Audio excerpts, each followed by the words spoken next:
Welcome to Magic to Millions, We document this guy's journey where I take this stuff. and turn it into this stuff.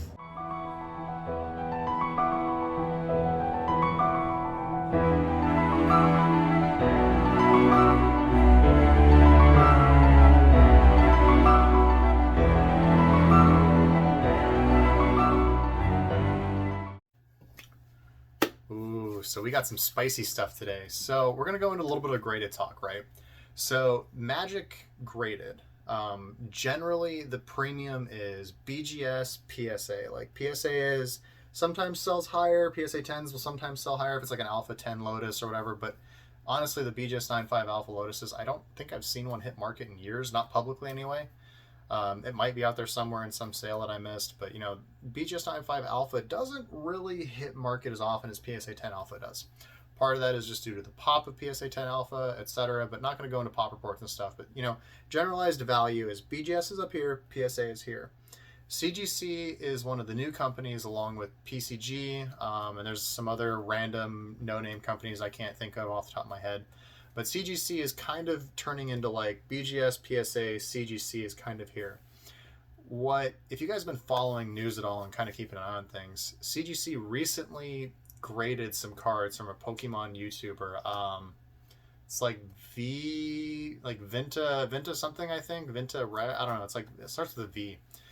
And he submitted 3 cards, right? One was a crimp, if I remember correctly, and 2 others were ones that he intentionally cut with scissors or something, and he said they were terrible. I need to go back and look at the first video. I just saw the second one when he was reviewing it. And he sent these to CGC, and they have a guarantee where they will grade error cards and do their thing. And they graded his cards as authentic errors.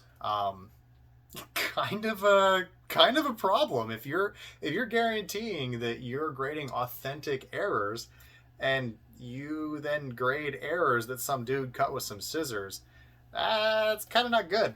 So instead of doing the proper PR thing here, which was reaching out to him and saying, hey, let's fix this, our bad, we want to improve our process, blah blah blah blah, they instead threatened legal action. And basically it was like, we're going to drop the hammer unless you bring the video down. And I'm going off what he said here, right? So there's a whole pile of garbage that dropped from this. And they basically kind of just squandered their rep to slap a dude over 3 cards that he submitted. And it's not a good take. Love or hate BGS service or PSA service, they kind of just leave you alone. And they don't really mess with you. And then BGS doesn't guarantee stuff. They have their backroom doors. PSA has their guarantee, and they just take care of it and it goes away. CGC basically just lit the room on fire and was like, we're gonna torch this baby. And they just went after this dude over 3 cards. And it's there's news articles about it from Dexerto. I'll link it down in the comment section down below, or in the description down below. I'll even link the dude's video that he did too, because why not? He was pissed. He was big mad, guys. He was big mad. So kind of bad. PCG has their test run thing they're doing on error cards, which is awesome. I think that's still in beta test because they don't want what CGC did to happen. I can also say that I've seen PCG buy back stuff and they fix their problems quietly like every other company does. BGS just kind of does it quietly. PSA just fixes it quietly. This is kind of the normal way. You don't run someone over with a truck and expect it to go great. And I think it's going to backfire pretty hard.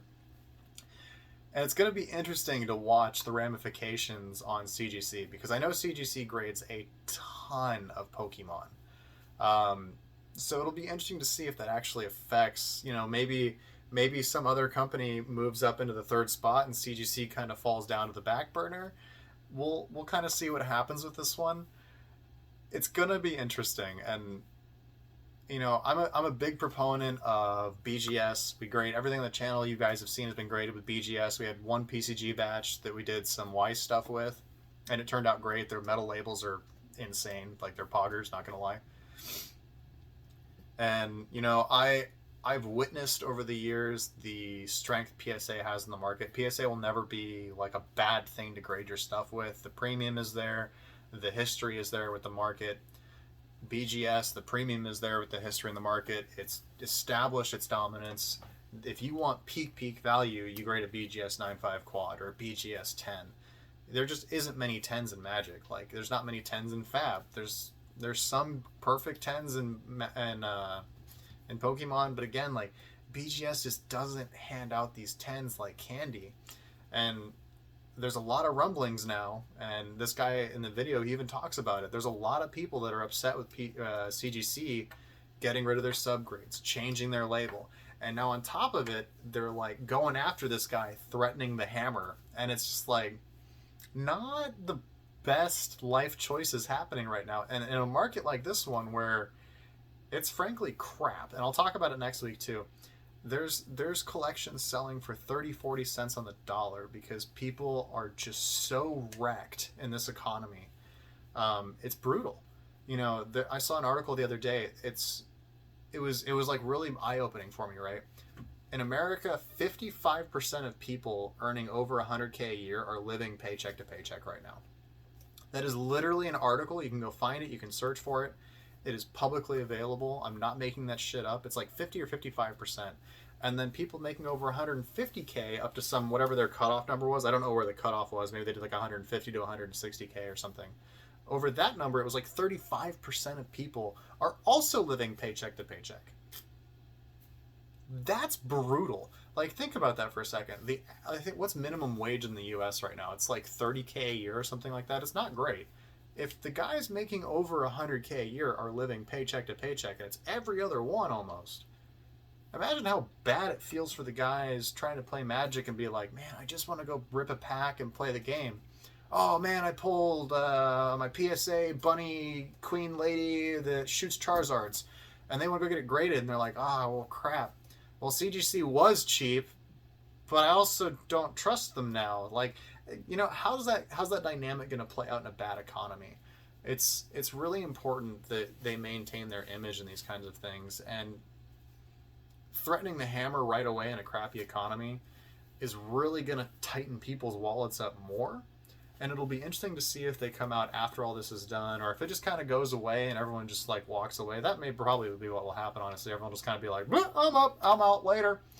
But it's going to be interesting to watch. I'm keeping an eye on it because, you know, CGC is quote unquote the upstart child, and you know they're going from comics to cards, and you know it doesn't look great. I know a lot of people are upset with the label. People are not happy with the subgrades being removed.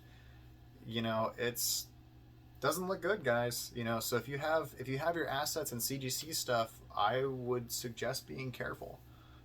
There's a good chance that this turns into a big nothing burger, which is totally okay, and there's a good chance that this burns market share for CGC and it hurts your premiums. They're already pretty well known for being very loose on their grading. I've seen cards listed in the groups where like if this is like perfect centering, it's like you can tell, like angled photos, straight photos, it doesn't matter. Like people try to take the angle photos to make them look a little bit better than they are. And like these cards are getting like black label 10s that they have now, and they probably wouldn't even like BGS 9 because of how bad the centering is. And that's not even taking into account corners, surface damage, whatever else is there. And you know, just be careful, guys, just buying the grade, like especially from a company that's, you know, hammering people. Just because they're cheap and give good grades doesn't mean it's cheap and good. It's, you know, think about the cost quality factor here. Like the reason we grade with BGS is because we know the premium is there. We know we're going to recoup our money. We may sit on it for 2 years, but we know we're going to get our money back. I was debating doing some stuff with CGC to kind of like look at it and see what it was, just to kind of dabble a little bit, put my foot in the water and see how things go, try and take advantage of that easy 10, you know, print the cash. But honestly, after this, I'm stepping away. I'm not even gonna dabble anymore. Like the thought is completely gone from my mind. Like it was there for a moment, but now it's gone. So it'll be interesting to watch. I'm gonna be keeping an eye on it and seeing how things go. I might throw it into a market update in a few weeks or a month or two and see, oh hey, big fat nothing burger. And who knows, maybe there'll be a big apology and I can throw it in at the end of another video in a few weeks. But Yeah, guys, this economy, I'm going to be stressing this over the next few months. This economy is bad. It sucks everywhere.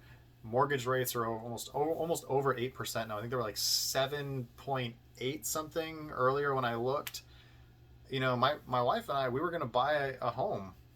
Besides this one, get this one rented out because we've been here for quite a while. Start, rotating our equity, building our equity, and at 8%, like that's crazy. Like you're looking at, oh god, with 20 or 30% down on 500 grand on a $500,000 home, which is not like in my area, like that's probably pretty mid to low.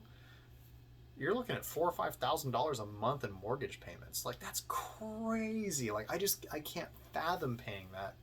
So our home buying plans were probably on hold for the next 1 to 2 years until rates kind of normalize, which means we're just going to be building our nest egg. I'm going to be deploying more money into Magic and doing more deals this way.